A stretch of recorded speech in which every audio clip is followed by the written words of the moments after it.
स्वागत है बच्चों आपका मेरे इस YouTube चैनल पर। आज हम जो है जगन्नाथ दास रत्नाकर जी द्वारा जो है रचित गंगा अवतरण की जो शेष रह गई थी हमारी पंक्तियां उनकी व्याख्या करेंगे। तो देखिए, भई थकित छवि चकित हेरी हर रूप मनोहर, हे आनहि के प्राण रहे तन धरे धरोहर, भयो कोप को लोप चोप ओरे उमगाई, चित चिकनाई चढ़ी कड़ी सब रोस रुकाई। तो यहाँ पर जो है इन पंक्तियों में ब्रह्मा जी के कमंडल से निकलकर धरती पर उतरी जो गंगा है वो शिव जी के क्या हो गया, शिव जी के रूप के दर्शन पाकर उन पर मुग्ध हो जाती हैं। तो उसी का जो वर्णन है कवि ने यहाँ पर किया है। तो वे कहते हैं कि भई थकित छवि चकित हेरी हर रूप मनोहर। थकित मतलब थकना या स्थिर होना, छवि चकित हेरी हर रूप मनोहर, हेरी मतलब देखकर, हर भगवान शिव रूप मनोहर, भगवान शिव के रूप को, सुंदर रूप को देखकर। तो कह रहे हैं कवि कि शिव के अनुपम एवं तेजस्वी रूप को देखकर गंगा धन्य हो गई। गंगा भगवान शिव के मनोहर रूप को निहारती चकित चकित थकित यानी स्थिर हो गई। है आने ही के प्राण रहे तन धरे धरोहर, आने ही के प्राण मतलब किसी के अन्य के प्राण। तो गंगा जो है भगवान शिव को देखकर इतनी मोहित हो गई कि अब उनके प्राण भी उनके न रहे। हैं आने ही के प्राण रहे तन धरे धरोहर मतलब उनके प्राण भी उनके शरीर में अब शिव की धरोहर के रूप में हो गए, यानी उनके शरीर में स्थित प्राण उनके अब पराये हो गए। भयो कोप को लोप चोप ओ ओरे उमगाई, कोप मतलब क्रोध और चोप उमंग, ओरे उमगाई। भयो कोप को लोप मतलब उनका जो क्रोध था, गंगा का जो क्रोध था वो अब शांत हो गया। चोप ओरे उमगाई, चोप ओरे उमगाई मतलब अब गंगा के मन में कुछ और उमंग जो है यानी उत्कंठा जाग गई। चित चिकनाई चढ़ी कड़ी सब रोस रुकाई, चित मतलब मन, हृदय, चित चिकनाई चढ़ी कड़ी सब रोस रुकाई, कड़ी मतलब निकलना या निकल गई। अब गंगा के मन में शिव के प्रति क्या हो गया, चिकनाई यानी मधुरता या स्निग्धता जो है आ गई, और उनकी जो सारी नाराजगी थी वो और रूखापन था अब उनके हृदय से निकल गया। आगे देखिए, कृपा निधान सुजान, कृपा निधान सुजान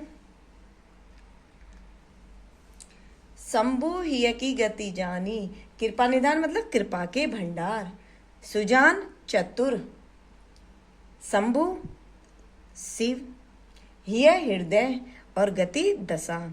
कृपा निधान कृपा के भंडार, सुजान चतुर, शंभु शिव और हिय हृदय गति दशा।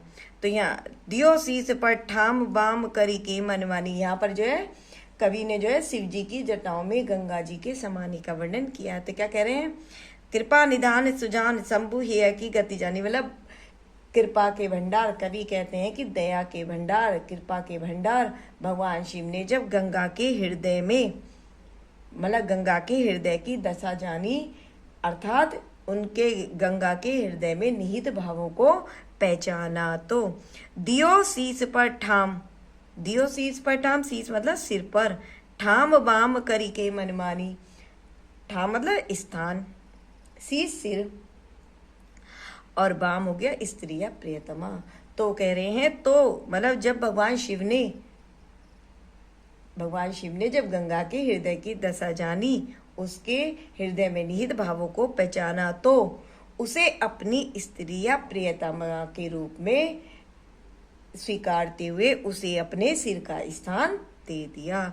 सकुचति ऐचति अंग गंग सुख संग लजानी, सकुचति यानी कि संकोचवश। तो कह रहे हैं ऐसी स्थिति में गंगा संकोचवश अपने अंगों को खींचती हुई, सिकोड़ती हुई और लजाती हुई सुखपूर्वक बहने लगी। जटा जूट हिमकूट सघन बन सिमटी समानी। तो सघन बन सघन मतलब घनी, और बन मतलब बन गई। हिमकूट हिमालय की चोटी, और सिमटी हो गया सिमट कर, हिमालय की चोटी के समान। हिमकूट मतलब हिमालय की चोटी के समान। सघन घनी, बन बन गई, सिमटी सिमट कर। तो कह रहे हैं तो सिमट कर सघन हिमालय की चोटी के समान शिव जी की घनी जटाओं में विलीन हो गई।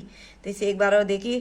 कृपा निधान सुजान शंभु हिय की गति जानी, यानी कृपा के भंडार, दया के भंडार भगवान शिव ने जब गंगा के हृदय की दशा जानी, उसके हृदय में निहित भावों को पहचाना, तो दियो शीस पर ठाम बाम करी के मनवानी, तो उसे अपनी स्त्री यानी प्रियतमा के रूप में स्वीकार करते हुए उसे अपने सिर का स्थान दिया। संकुचति ऐचति अंग गंग सुख संग लजानी। तो ऐसी स्थिति में गंगा संकोचवश अपने अंगों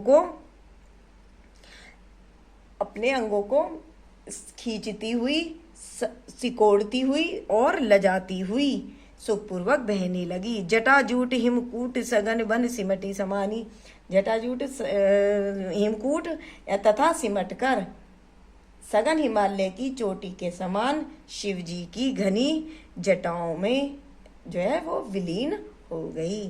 तो भाषा यहाँ पर उन्होंने ब्रजभाषा का ही प्रयोग किया है। छंद रूला है, शब्द शक्ति लक्षणा है, और अलंकार जो है रूपक और छेकानुप्रास है। तो अगर आपको मेरी वीडियो पसंद आई हो तो इसे लाइक करिए, शेयर करिए और सब्सक्राइब करिए। तो आज जो है गंगावतरण जो है पूरा हो गया है। ठीक है, धन्यवाद।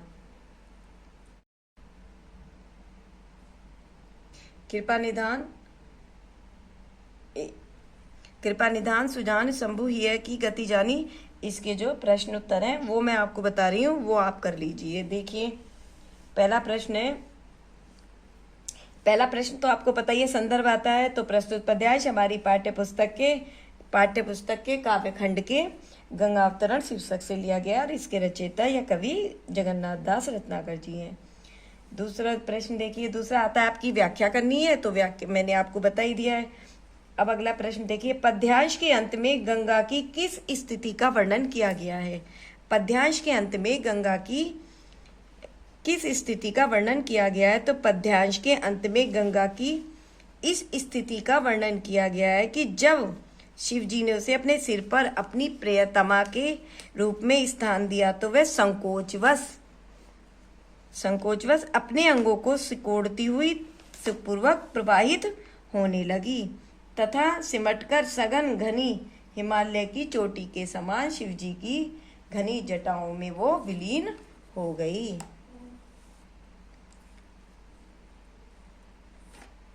अगला देखिए, गंगा के हृदय की बात किसने जानी। तो गंगा के हृदय की बात किसने जानी, शंभु ने जानी। गंगा के हृदय की बात शंभु यानी शिव जी ने जानी। शिव जी ने किसे स्त्री मान लिया और कहाँ स्थान दिया।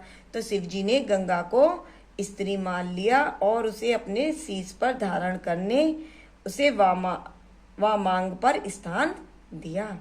गंगा को किस प्रकार का अनुभव हुआ। तो गंगा को शिव द्वारा प्रियतमा के रूप में वामांग स्थान प्रदान करने पर संकोच का अनुभव हुआ। अगला देखिए, गंगा को शिव के जटाजूट कैसे लग रहे हैं। तो गंगा को शिव के जटाजूट कैसे लग रहे हैं, सघन हिमालय की चोटियों के समान लग रहे हैं, या सघन हिमालय की चोटियों जैसे लग रहे हैं।